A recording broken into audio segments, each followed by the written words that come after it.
Hey everyone, back with round 4 of my DKayed 1K tourney report. As I said in the previous video, there is no round 3. Unfortunately, I couldn't get a recording of that one. I did 2-0 it fairly easily. I just comboed with Spyral. I won the die roll, comboed with Spyral, hand trapped my opponent to oblivion. So nothing to see there, but I wish I had it so I could finish up the series with no interruptions. So here we go. I'm going second. My opponent won the die roll, and they're going first with Prank Kids. And they've got a pretty solid hand. 2 hand traps, Forbidden Droplets, and a Prank Kid, right? 1 Prank Kid is combo for their deck. So let's go ahead and get this started. And, I'm sure everyone here has seen the Prank Kids combo. It's pretty basic. They just set up their Pandemonium with Butler and a Meow and Grave, so they have like double Raigeki set up. And they play a bunch of hand traps on top of that. It's kind of like Tri-Zoo in that same sense. Like that combos off 1 card to get decent interaction, and then sets up like a handful of hand traps and like maybe a Forbidden Droplets, because most of those decks do run Forbidden Droplets. My hand is actually terrible. I have no access to any of my Spyral monsters so to combo with. So I have drawn functionally 3 Pseudo Garnets. Destrudo is never really a bad draw, but it's not a good draw either. And Rescue Mission's a bad draw if you don't have Souls in hand, and Big Red is obviously terrible if you don't have a way to get a Master Plan in the graveyard. So I'm sitting here hoping... my idea is I'm going to set Big Red because it's the only card that doesn't function well going to the graveyard. And so I'd like rather discard any other card. And depends on what I draw, obviously, but I draw another Rescue Mission, which is a terrible draw, too. Basically, my idea is I'm going to have to activate my Dangers and hope I draw into access to my Spyral cards, but it's going to be really difficult against an opponent with an Ash Blossom and a Forbidden Droplets active, as well as Battle Butler. But, if these Dangers hit some good cards, I'd be able to play through it. But Tsuchinoko snipes itself, and that's terrible, right? My hand doesn't do anything if my Dangers don't draw me cards. And, that was a 1 in 5 shot. And, on Master Duel, it's probably a 50-50 shot, honestly, because Dangers love sniping themselves in Master Duel. But, yeah, when you have a bad hand and a Danger snipes itself, it feels really bad. But, if there's an Upstart Goblin, you'll see I'm going to activate Nessie in a second. It's not really going to get me anywhere either. So, Tsuchinoko hits the field, activate Nessie, discard Rescue, which is fine. And I draw a Forbidden Droplets. Great. That's not really going to do anything.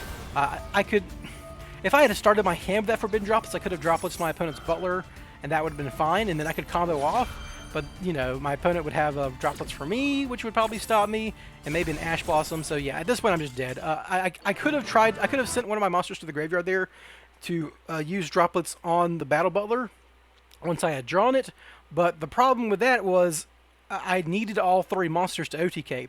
So if obviously the Danger is interchangeable, they're not really special in any way, so I'd have to keep Destrudo in a Danger. And the only play I can make with that at that point is like I could go into a 7, which I don't really have in the deck anymore because I'm not playing Dondraxter, and Dondraxter wouldn't do anything. Or I could go into Halka Fibrex, and Halka Fibrex, could get Jet Synchron, and I didn't have any cards left to make with Jet Synchron, but like let's say I hadn't, I had a card left to go. I could like make a Access Kotaker maybe, but my opponent has a Forbidden Droplets, so I was dead anyhow, and Access Kotaker wouldn't kill them. They would have full combo next turn, so I just go ahead and concede. So yeah, that was game 1, and you lose sometimes, especially when you lose the coin flip and have a bad hand. So yeah, I'll see you guys in game 2. Okay, here we are back with game 2, this time against Virtual Ward. I'm going first, and as you might be able to tell, I have Resort and Magician Souls, which is Magician Souls plus Quick Fix, and that is full combo. Not only is it full combo, I even got an extra Danger or 2 in hand, which is pretty good. Having Bigfoot in hand is pretty nifty here, because when I go... Well, I'll tell you later. I'll show you when I get there. So I'm going to use Magician Souls, and I draw into Greffer. I have Greffer and Nessie. So not only do I have Magician Souls plus Quick Fix, I have Greffer and Nessie, both of which are full combo in this deck. And a Jackalope to spare, why not? I could actually just start throwing Dangers on the field, but I don't want to clog up my my monster zones at this point. And I'm not really going to need... because of a Greffer, I can kind of decide where I put my monsters anyhow. Like, decide which monsters I put on the field. So yeah, this is just the regular combo at this point. Nothing here should be too unfamiliar for you guys. I'm going to go to Helix. Use Quick Fix, discard Rescue, summon Quick Fix. Use Quick Fix, get Drone, all this normal stuff, special summon Drone with Assault. Nothing crazy. My opponent's on Virtual Ward here. Legitimately, I put a Nibiru on top because of Drone. Drone's hilarious. You can just put a terrible card on top of your opponent's deck. But I don't think there's any combination of cards Virtual Ward could have that could regular Virtual Ward deck could have that could beat my board. I just don't think there is. Like I've kind of thought about it. Like Chuche is really bad against Sleeper, and like I can a double negate. Their deck kind of needs a critical number of the Virtual World cards in rotation and activating their effects to do something. And because of all this extra material, I'm about to have a 4 material Appaloosa, right? Because I can just go Greffer, discard Nessie, get a Tsuchinoko. I can discard Tsuchinoko off Greffer to summon Tsuchinoko. That gives me 2 extra monsters that I can use with my Curious and Princess Sprite to go into a 4 material Appaloosa. It's just insane. I even got a chance to put a Zephyros in graveyard with Greffer as a free +1. Why not? So I'll go into Haka Firebax, the regular stuff, get Drone, or not Drone, Jet Synchron. It's just, I actually, if I wanted to, I could have sent Destrudo with Dark Greffer, so I could have set up my my Barone on my turn, but I don't think it's necessary. At this point, the only thing my opponent can really do is Droplets, and Droplets isn't really going to stop what I've got going on. So I've got IP Masquerena and Drop Sleeper, have IP Masquerena, Borderland Savage Dragon, Last Resort, and set up your 4-star with Super Agent, and there we go. Hilariously, now that I've got the board set up, because I drew Bigfoot and I still have full combo, I have IP Masquerena and Bigfoot as I'm motioning here to discard Bigfoot and pop a face-up card when I unicorn another card. So I actually have a double interaction off IP Masquerena. It does not come up very often, but when it does, it's hilarious.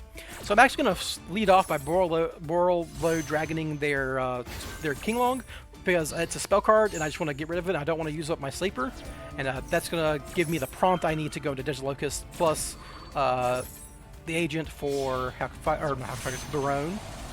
My opponent's going to discard the Nibiru because it's the worst card in their hand, but now my opponent's got 4 cards to answer Omni Negate, 4 Monster Negates, or 5 cards, I guess, because they get the Kinglong effect, kind of. They put the one in the graveyard, but like these are the effects I don't care about, because the only thing Kinglong represents is a Virtual Ward effect in the graveyard, like this, and that's fine. I have Appaloosa on 4. I can just... All their cards are typically once per turn, so I can just Appaloosa every single Virtual World name they have, and that's kind of it, right? A format Appaloosa is really hard for Virtual World to out if they don't have a Droplets, and even if they did have a Droplets, I would still have so much interaction. And yeah, my opponent's going to try to attack an Appaloosa, and once my opponent's given up their battle phase, I'm okay using Sleeper, pop their card, and they're dead. You know, they got nothing else, and I've still got a Barone and a Unicorn and a Bigfoot that they didn't know about ready to go. So yeah, that was game 2. Pretty straightforward, right? I just comboed off in their face, and I had so much extra material that it didn't matter. The only thing that really could have made that hand better is, like, if you swap out one of the random dangers I didn't need for a Call by the Grave so I couldn't lose to Maxi. That's about it. That's the only thing I could think of that'd be even better. So yeah, that's game 2, guys. It was pretty easy, and I'll get on to game 3 with my Tri-brigade match. Alright guys, so here we are with game 3. I'm on Tri-brigade going second against Virtual World, and this is a pretty solid hand. I've got 2 hand traps, I've got Fractal, Forbidden Droplets with Nerval in hands. All is pretty solid. You know, you can recoup your loss. And so yeah, this is a pretty solid going second hand. So at the beginning of the series in round 1, I warned you guys that I'm very bad at Tri-brigade. I never play it. I only know the very basic like OTK combos and the going first combos. The idea is I can just do that and run a bunch of hand traps and win with that one. But this game shows my inexperience with the deck. So we'll get into it and I'll show you where I mess up. It's very funny. So my opponent's going to open up with Emergency Teleport, which is the easiest Ash target of my life, and that's going to just make my opponent's hand garbage. Double Gate, a Kinglong, and a Lao Lao, they just don't do anything.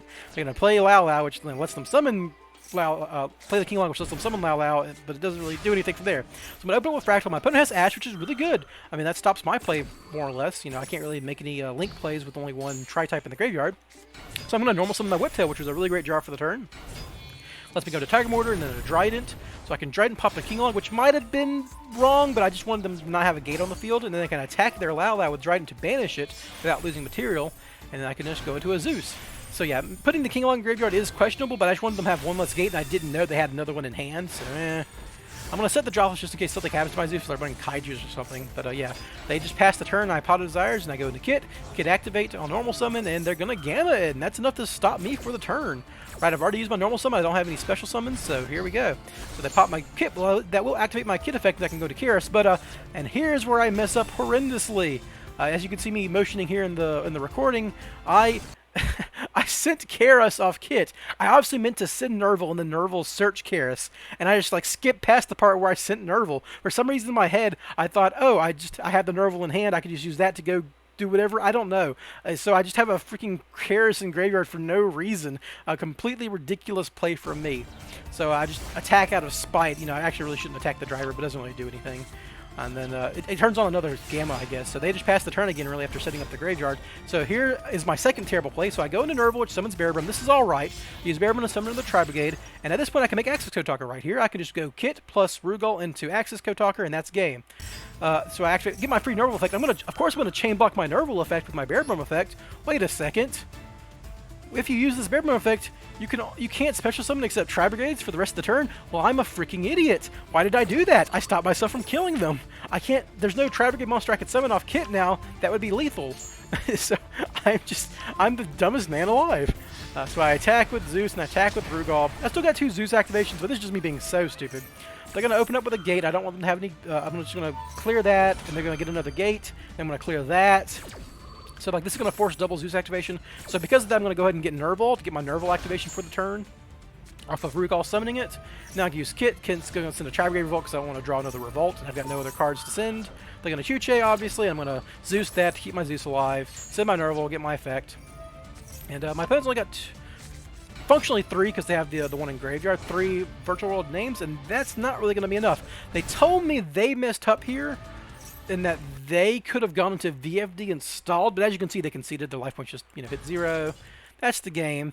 But they said they could have gone to VFD and stalled a few turns, but I did have a Revolt. So I did have a Revolt in a pretty stacked hand.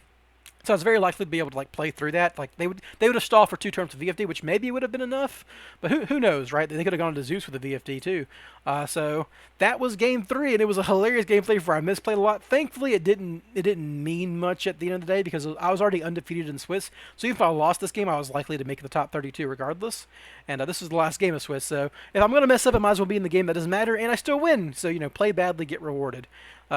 This is going to be the second to last one of the series. I only have one more round to show, my round of 32. I don't have a round of 16 game, and I'll get into that in the next video as to why. So yeah, I hope you guys are enjoying the series so far. If you are, send a like, a comment, subscribe, whatever you want to do. I just like interacting with you guys. I hope you guys have a good one. See you next time. Bye.